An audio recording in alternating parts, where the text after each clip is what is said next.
roaming the ground in frustration. Jason Conliffe, great ball forward, masyado mabigat. Napansin mo yung strategy ng Pachanga Diliman is to deliver these through balls para sa mga strikers nila. Perhaps sensing a bit of weakness sa depensa ng Kaya. Exploiting the lack of pace, perhaps, in that back line. Nakita natin, tama ka nga, Ryan, no? It's the through ball approach, and they're doing it in both ways, long ball and on the ground as well. Remember yung goal ng Pachanga Diliman, the only goal of the game so far was via a through ball from Boyan Caniedo kay Ian Mariano. Taken down, of course, by Dario Dakic, which resulted in a penalty by Jason Conliffe. We did see the replay. It was Masa Umura who had just made up enough space para masabing hindi last man itong si Dario Dakic. Kundi, red card pa sana ang nabigay sa defender ng Kaya. Man down for Pachanga Diliman. Play continues, however, from Kaya. Doesn't look like there's any intention to put the ball out as of the moment. Pachanga will kick it out. Get a clear look at who is struggling here.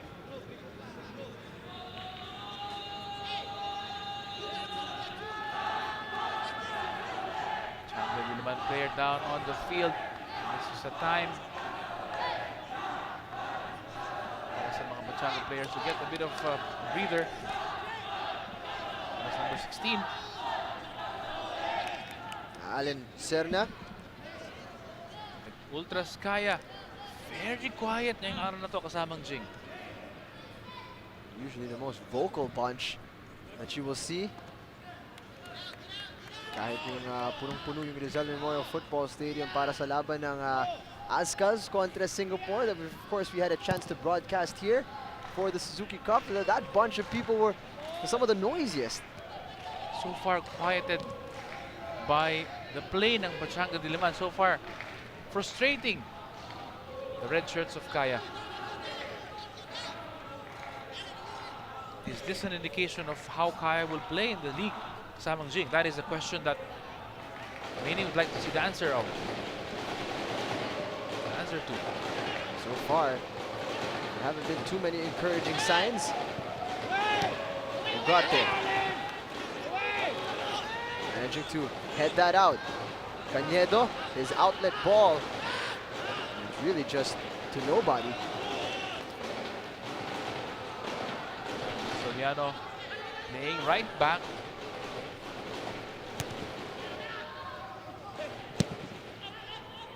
It seems for Pachanga Diliman, just anywhere will do as long as they get it out of their danger territory. Bola pa nila in their own half. Masa Umura, the captain of Kaya, in the absence of Anton Del Rosario. The captain's armband. Hindi na nagmamadali ang Pachanga Diliman. Isang goal ang kanilang kalamangan. Very slender lead.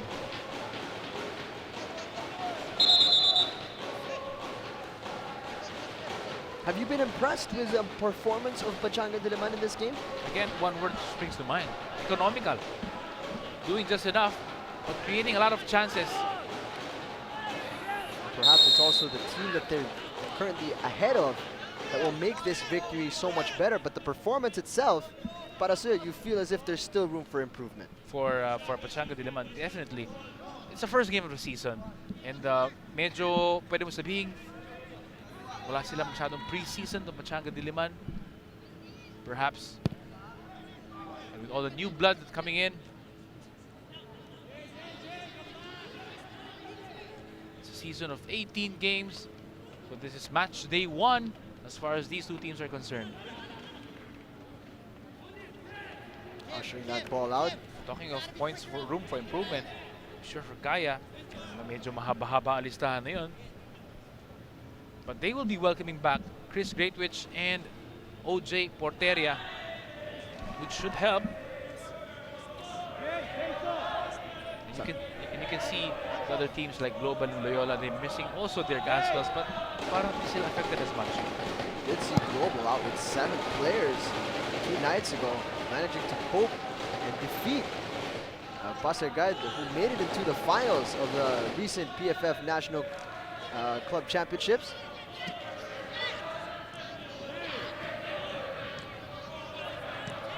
Definitely Global able to cope without their key players. So far, Kaya finding it difficult to do that without Chris Grigwich and OJ Porteria.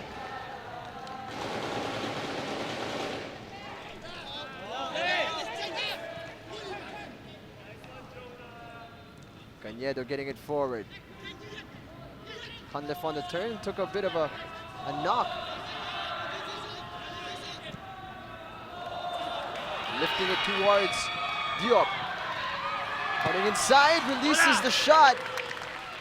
That's well wide of the post. Nakita mo Pachanga Diliman exploiting again the defense ng Kaya. A long ball over the top. Hinahabol lang ni OC Diop. But to the credit of the Kaya defense, immediately closed down on the Pachanga Diliman striker. They're suffering from cramps. Ian Mariano.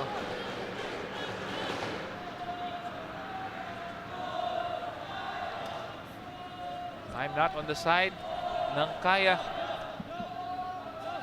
Team Sashime signaling for a sub. Sa harap natin, Ian Mariano, in contrast, puts a thumb up and says, I'm all right. you don't want to be subbed out in the first game, live on TV. Especially when Guam is watching. Exactly. Minsan lang tayo makita. Actually, first time tayo makita sa Guam. I'll show them. I want to score a goal. Di pa tapos ang araw. Especially in the land of warriors that I know. And, the Guamanians, a lot of tough people over there. Of course, Ian Mariano, they want to keep that image for the island. And we see him back in the game momentarily. Konting mix-up at the back line. Kim Versales taking over though.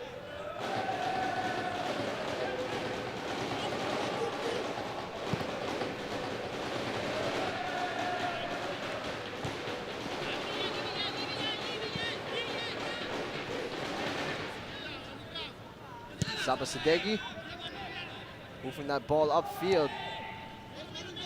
Kind of a dangerous header backwards. Anto Gonzalez always in control. Iba talaga ang presence ng si Anto Gonzalez. The veteran smarts that he brings to any team he plays for. It's like meron kang coach sa loob ng football field, and he is a coach. He is. Definitely a man who has a very high football IQ. Here he is on your screens. Hindi po siya kalakihan in height or in heft. We're seeing a substitution here. Ian Mariano, kahit ayaw niya magpa-substitute, ilalabas pa rin siya ni Coach Bob Salvador. Papalitan siya ni Prince Alhassan. Prince Alhassan making his debut. A new signing ng Pachanga Diliman from Mendiola FC. Wearing jersey number 19. Making wave is Ian Mariano. Job well done for the Guam International. He's there in the vital moments.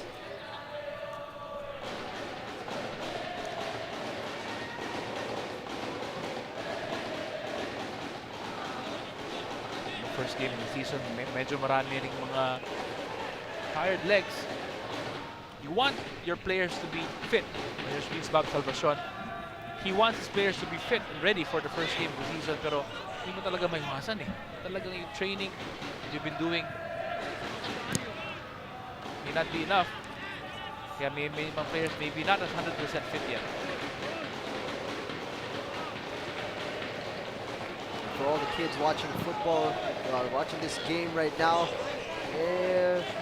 you could do well in watching how Anto Gonzalez uses his body and how he uses the space around him. Wala masyadong flashiness, but he certainly gets the job done there. That's a great piece of work on that right side mula kay Eusebio. It has been a threat. That would be a foul. Taken down itong si OC Diop. Eddie Maliari on the left side of defense para sa Kaya, taking down. Back to what you were saying, Anto Gonzalez, alam mo, not really the biggest man out there, but certainly one of the more influential ones. Actually, that was the substitute, Prince Al Hassan, who took the contact. My mistake.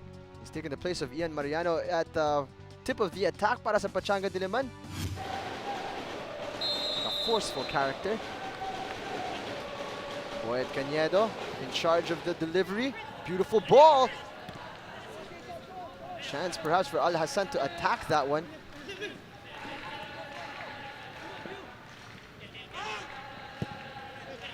Cross inside mula kay Serna.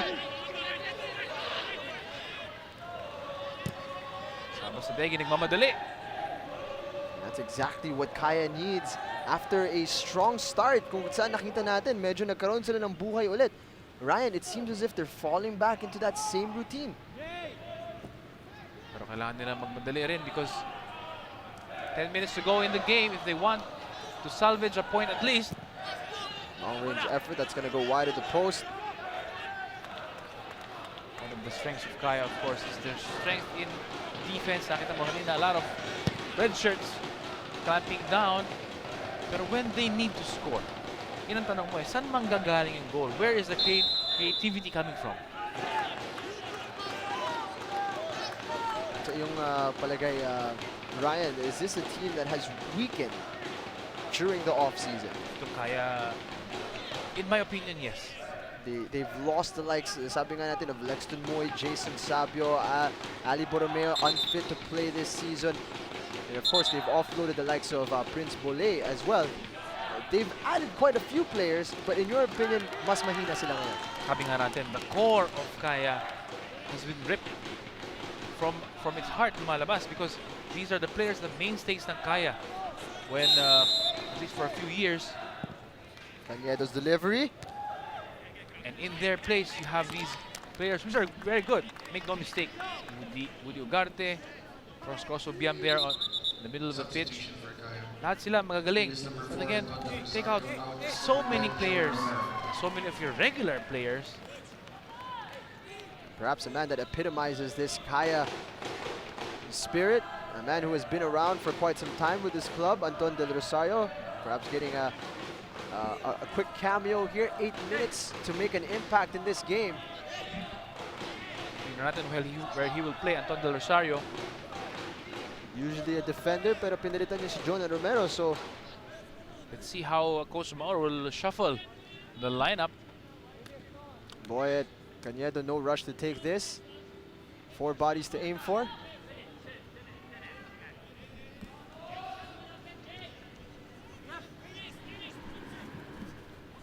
Delivery inside the box. Player goes down, that was Ashime.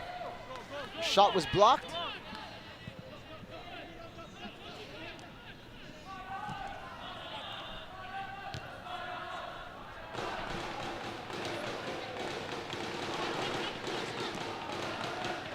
Out wide.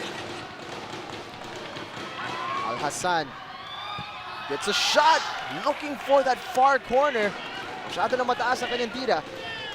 Curl the ball. The left side, isapa sa Dengi.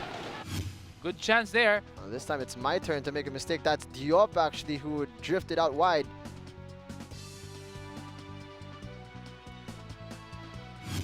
Good intentions. Once again, yung bola. Quick ball to release the front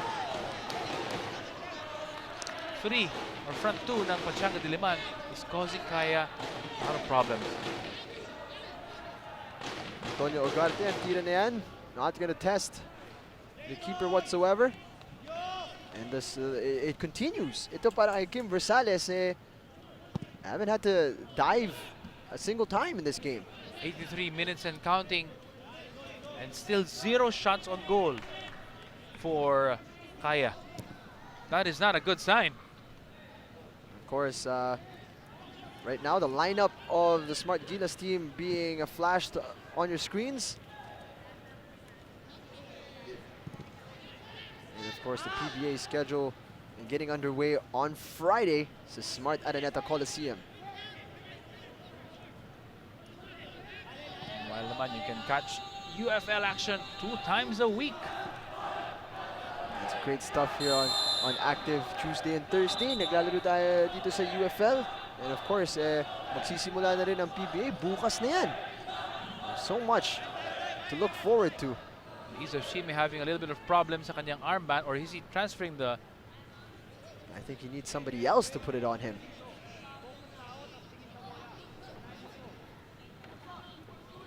Shime. Fortress, alam mo, we should nickname him the Fort Eves. because the way he controls the defense ng Pachanga, especially now that the games of Pachanga will be televised. Normally, I'm not a fan of these nicknames, but I have to say you might be onto something here, Ryan. That sounds pretty good, actually. Fort Eves. Tsaka bagay na bagay din sa kanya, talagang wala masyadong nakakalusot dyan sa teritoryo niya. That time, hindi tayo pinahiya ni Fort Eves because again, thwarting another Kaya attack. 5 minuto na lang ang natitira, and if you're a Kaya supporter, gusto mo makita yung sense of urgency nila. It doesn't seem as if they're playing a goal down as of the moment. And to be fair, they did play that way nung bagong pasok sila Woody Ugarte and Enzo Pinga.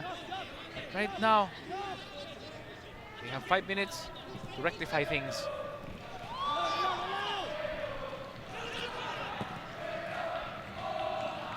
Mabigat yung outlet ni Shime. Leaves Shime once again. Of course, kung ikaw si head coach Salvador Salvacion, ano bang tumatakbo sa utak mo ngayon? Well, ang kanilang humble motivation is to prove that they belong in Division 1. And if they go on to beat... Chance here, perhaps for Kaya. Offside called on Enzo Pinga. And if they go to beat Kaya, I was about to say before Kaya almost equalized. If they go on to beat Kaya, talaga namang they will prove that they belong with the big boys. There's a bit of a mix-up there. I was looking at it. Actually, it was King Antonio who had come into the game for Alu Kingbu, who was at the end of that one. And not Enzo Pinga. Pero sabi mo nga, yeah, you were talking about what a big scalp this would be for Pachanga Diliman. Kaya FC, your first win in the league. In the very first game, Konting mix-up sa loob ng box ng Kaya. Jason Conliffe was trying to make life difficult for the back line. Great turn of direction. And through ball mula kay Cañedo. offside. I don't know about that, if that was offside mula kay Diop.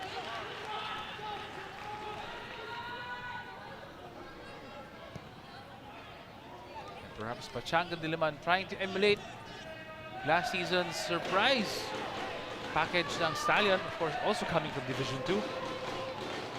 Found themselves for a moment there at the top of the league. Na si Anton Del Rosario. Here he is on your screens. Hasn't gotten the captain's armband. Nandun pa rin siya kay Masa Omura. Certainly a long-time veteran in the Philippine football scene. And of course, of Kaya.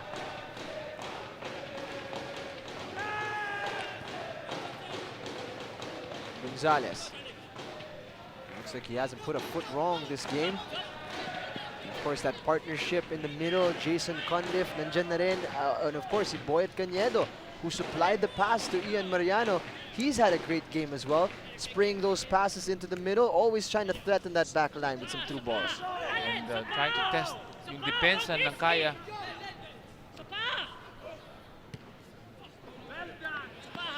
Out for a corner kick. Isang minuto na lang natitira sa regulation time natin.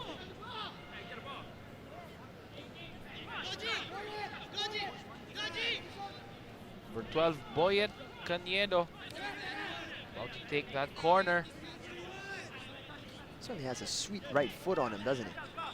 Boyet Cañedo, I think one of the better strikers of the ball. And look at him shielded here, away from the giant that is Cross Ubiam. Oh, I think he stabbed Ubiam. Let's have a look. Quite forceful. Certainly wouldn't want to play against him. Pero ito, they're doing enough to hold on to the possession, and they win themselves a free kick. Waste a few seconds. Papaisip ngayon ang Pachanga Diliman kung anong Whoa, gagawin nila dito. that should be a warning at least. And at most, it was coming, Jing. Deserved yellow card. It was coming. Cross Subiam has got to keep his temper in check. Nakikita yung frustration. Just barged into, let's have a look here, number 44. He just barged into Jason Cunliffe without even trying to get the ball back. Mukhang gusto niyang bigyan ng souvenir at itong si Jason Cunliffe. Mararamdaman ng Guamanian player yan bukas. This is what Pachanga Diliman are just doing here. 3 minutes left in added time. They're going to try to shield the ball as long as they can and tick off as many seconds as possible. They don't need to do anything fancy now. Para sa kanila, makuha lang nila yung panalo na to, it will be a big deal for them. Pasok na tayo sa isang minuto. Dalawa na lang ang natitira. A lot of minutes. 3 minutes added on. Bola ngayon ng Pachanga Diliman.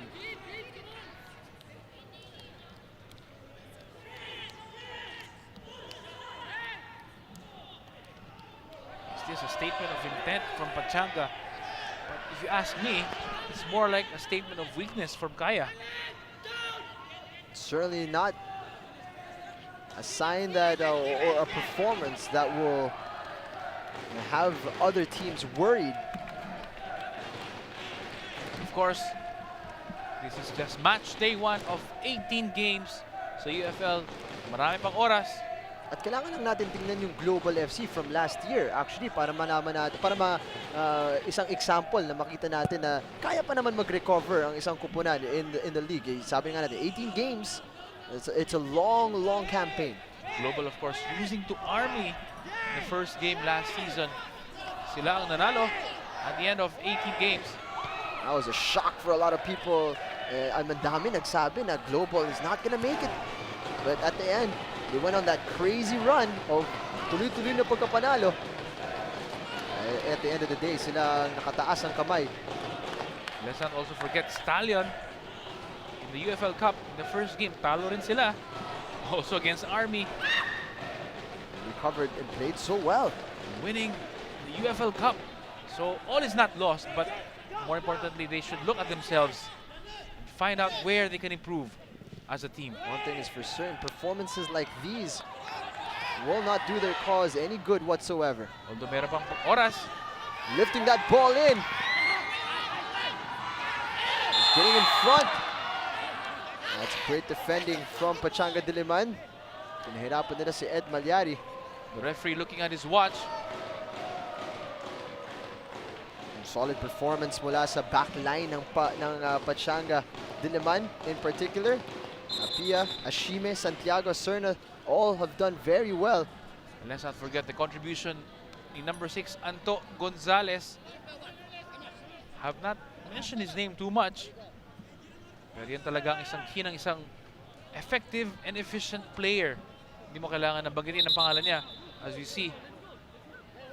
See him stifling attacks and breaking up the play of Kaya, just making it more difficult to find any sort of fluidity. Si Apia ngayon nagsa-struggle with his calf, it seems. Perhaps just a little bit of cramps. Hopefully it's nothing serious. Magandang pinakita ng right back. Late in the game. Kaya will cry gamesmanship, but he is in some sort of discomfort.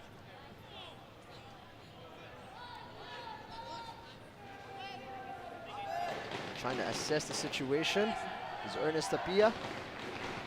Just a few more seconds that Pachanga Diliman have to survive here.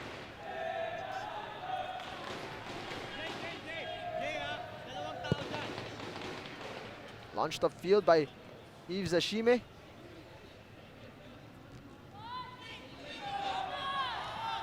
Siguro masyadong oras. Pero tatlo na lang ang nasa likod para sa Pachanga Diliman. This could be dangerous for them if they could find that space. This is a chance para sa Kaya. Probably their last chance. Nobody has filled in for Apia's spot just yet. This is a good chance, a glorious chance para sa Kaya to salvage something out of this game. Ito na yun. Final kick of the game. Final opportunity para sa Kaya. Lahat na umakyat para sa kanila. Nasa loob sila ng box. Delivery. Cross gets his head to it. Chance perhaps here. Saved by the head of a Pachanga Diliman player. Boy, oh boy. Drama at the death. What a finish we've had here. At yan na ang final whistle. Pachanga Diliman surviving that last gasp attempt mula sa Kaya FC. Ryan, final thoughts on this match? Well, definitely a big scalp para sa Pachanga Diliman. Muntik nang makatabla ang Kaya right at the death. But definitely a lot of points, a lot of room for improvement para sa Kaya. Of course, Kaya FC. And we're taking a look here sa huling nangyari na yan. And the loose ball, Pachanga can't seem to clear it away. Masa with a shot. And somehow, somewhere, Pachanga Diliman player was in the right place at the right time. Siguro yun na lang yung only time na gusto mo matamaan sa muka ng bola, no? And yun nagtapos ang ating laban. Jason Conliff converting the penalty that separates the two sides. Nagtapos tayo, Pachanga Diliman 1, Kaya FC 0. Of course, sinabi mo nga, Kaya FC needs a lot of improvement. When we're talking about Pachanga Diliman, sino ang pinaka-impressive para sa'yo? Well, so far, Boyet Caniedo, so far impressed me the most. Here we see him in action. But more importantly, he missed that shot. Pero alam mo, he supplied that good ball para kay Ian Mariano. And there it is. That was the assist. That resulted in the goal ng Pachanga Diliman. Alam mo yung vision na yan, yung calmness niya, nakita mo yung kakampi mo. I think that's what made him our man of the match. Napakasulido ng midfield. And itong Pachanga Diliman, of course, magpapatuloy ang United Football League action on Tuesday. Pachanga Diliman in action again up against Loyola Meralco Sparks. That's going to be a tough game for them. Definitely an interesting matchup. Archers kontra Kaya naman in the second match. Coverage starts at 5 o'clock in the afternoon.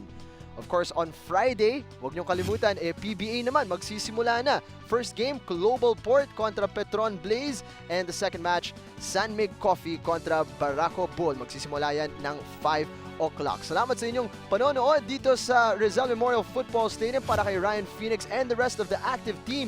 Ako po si Jing Hamlang. Kita-kita tayo ng Tuesday.